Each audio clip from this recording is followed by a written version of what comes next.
Merci, Monsieur Didat, pour ce discours. La première question est la suivante. La société occidentale invoque souvent l'infériorité et l'oppression de la femme musulmane. Quel est le véritable statut de la femme musulmane dans l'islam?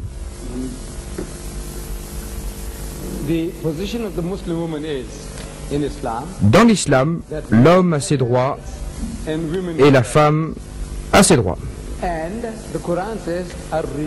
Le Coran dit, c'est-à-dire l'homme est supérieur d'un degré à la femme, car c'est lui le soutien de la famille. Voyez-vous, il y a une obligation supplémentaire mise à la charge d'un homme, naturellement son pouvoir sera accru. En d'autres termes, dans aucune société, dans la société occidentale, si un homme abandonne sa femme, on l'oblige à lui payer une pension alimentaire.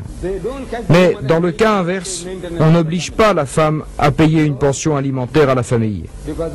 C'est donc une chose naturelle, parce que c'est l'homme qui subvient aux besoins de la famille. Il est le responsable. Voilà pourquoi il est supérieur d'un degré à la femme. S'il n'existe pas d'égalité absolue entre l'homme et la femme, mais c'est la femme en fait qui dirige le foyer. Vous savez, comme l'a dit cet homme, la femme est capable de tout, car elle gouverne ceux qui gouvernent tout. Et c'est un fait, que ce soit dans un foyer occidental ou dans un foyer oriental, un foyer musulman, c'est la femme, si elle sait comment s'y prendre. Vous savez, Shakespeare dit, elle s'incline pour conquérir. Quand elle se montre docile et dit, chérie, qu'en dis-tu? Le mari se tourne vers elle et répond, écoute, quoi que tu dises, tu sais très bien où on va aller, San Francisco ou New York, quoi que tu dises. Il est prêt à abandonner. En d'autres termes, la décision est laissée à la femme. Veut-elle rivaliser avec l'homme? Vous voyez que lorsque cette rivalité existe, elle crée des tas de problèmes. Si vous faites la même chose, vous aurez les mêmes problèmes. Donc, dans l'islam, les deux possèdent des droits. L'homme a ses droits et la femme a ses droits, mais ils ne sont pas tout à fait égaux. Nous sommes tous égaux devant Dieu, mais en raison des impératifs sociaux, il y a, comme par exemple, vous savez, le divorce, il y a par exemple, l'homme peut avoir 4 femmes, mais la femme ne peut pas épouser 4 hommes. Vous voulez l'égalité? Que la femme puisse avoir 4 époux. Bon, vous n'avez qu'à essayer, et vous me direz des nouvelles. Monsieur Didat, vous avez parlé des Noirs et du racisme. Pourriez-vous nous exposer la solution de l'islam à ce problème, le problème du racisme? Vous avez Allah dit dans le Coran, ô humains, il interpelle tous les humains et non seulement les musulmans. Nous vous avons créés à partir d'un homme et d'une femme.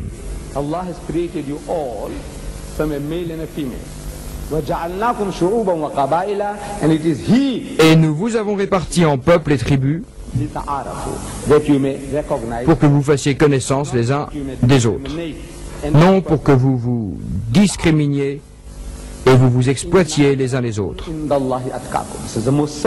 En vérité, le plus noble d'entre vous, aux yeux de Dieu, celui qui le craint le plus, voilà le critère établi par Allah, critère de jugement.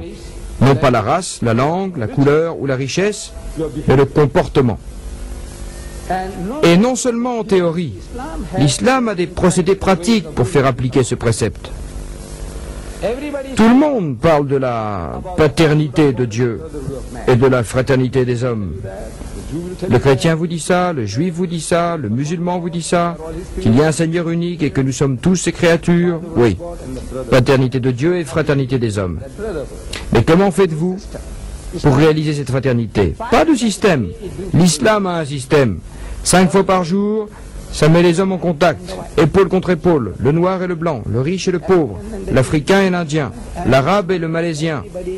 Tout le monde, épaule contre épaule, utilisant les mêmes robinets, utilisant les mêmes serviettes, épaule contre épaule, sans intervalle entre eux.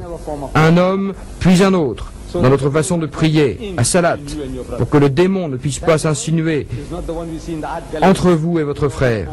Ce démon ne ressemble pas à celui qu'on voit dans les galeries d'art, vous savez, avec des cornes, des oreilles pointues, une queue avec une fourche dentelée, un teint coloré. Non, ce n'est pas ce démon-là. Le prophète, que la bénédiction et le salut de Dieu soient sur lui, dit qu'il ne faut pas laisser une brèche entre un croyant et un autre pour que le démon ne puisse pas s'insinuer entre vous et votre frère. Le démon dont il parle est celui de la discrimination.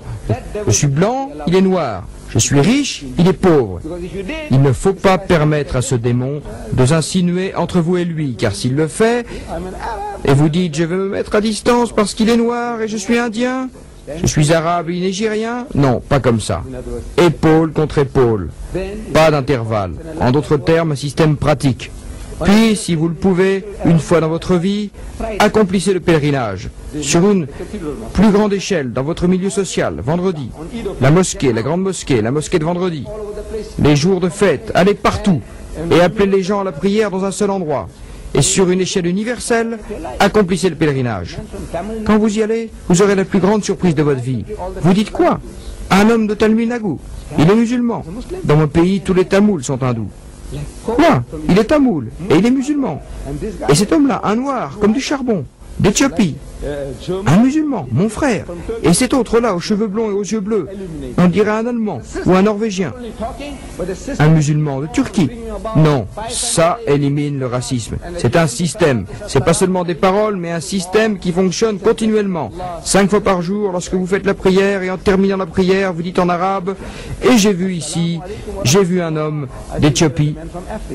J'ai vu ici un homme d'Afrique. J'ai vu un homme de la Chine. J'ai vu un homme de Timbuktu. C'est donc un système qui élimine le racisme. Nous ne faisons pas que parler. C'est un système révélé par le Tout-Puissant, le Tout-Sage. Nous, musulmans, nous sommes la communauté la moins raciste au monde. Nous le sommes encore. Ce sont des survivances du passé, comme c'est le cas avec moi. Voyez-vous, mes ancêtres sont hindous. En Inde, nous avons un système de castes. Nous avons divisé la société en 4 castes différentes. En Afrique du Sud, ils nous ont divisés en 4 groupes différents, en fonction de la race. Dans mon pays, en castes, 4 castes différentes. Je suis musulman, mais dans mon milieu, on dit toujours celui-ci est brahman, de la caste supérieure, et celui-là est un intouchable, de la caste inférieure. 5000 ans de sang indien circule dans mes veines. Alors, s'il en reste quelque chose, vous pouvez le comprendre. Les gens peuvent comprendre.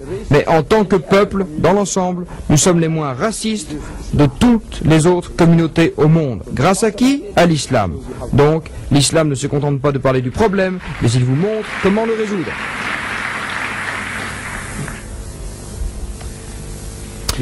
Hier, vous avez démontré que la Bible n'était pas la parole de Dieu. Mais aujourd'hui, vous citez la Bible pour nous prouver que l'avènement de Mohammed, que la bénédiction et le salut de Dieu soient sur lui, était annoncé. Je vous prie de nous expliquer cela. Hier, il y avait un débat, et le temps de parole était réparti, de manière bien définie. Initialement, c'était 50 minutes, 60 minutes, et puis 10 minutes. Chacun de nous avait 60 minutes. Et celui qui devait parler le premier avait 10 minutes à la fin, car tout avantage a un inconvénient. Ainsi, chacun a parlé 60 minutes. Dans un tel débat, vous n'avez pas le temps de tout expliquer. Alors, qu'est-ce que la Bible? Quelle sorte d'écriture est-ce la Bible d'après vous? Dans l'ensemble, nous disons qu'elle n'est pas la parole de Dieu. Et je l'ai prouvé.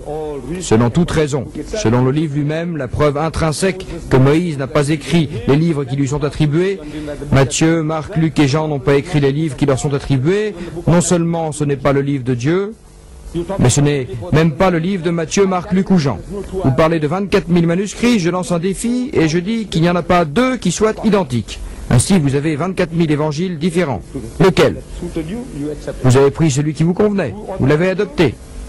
Qui vous a autorisé? Le conseil de Nissi? Ils ont dit, nous prenons celui-ci, nous prenons celui-là et nous prenons celui-là.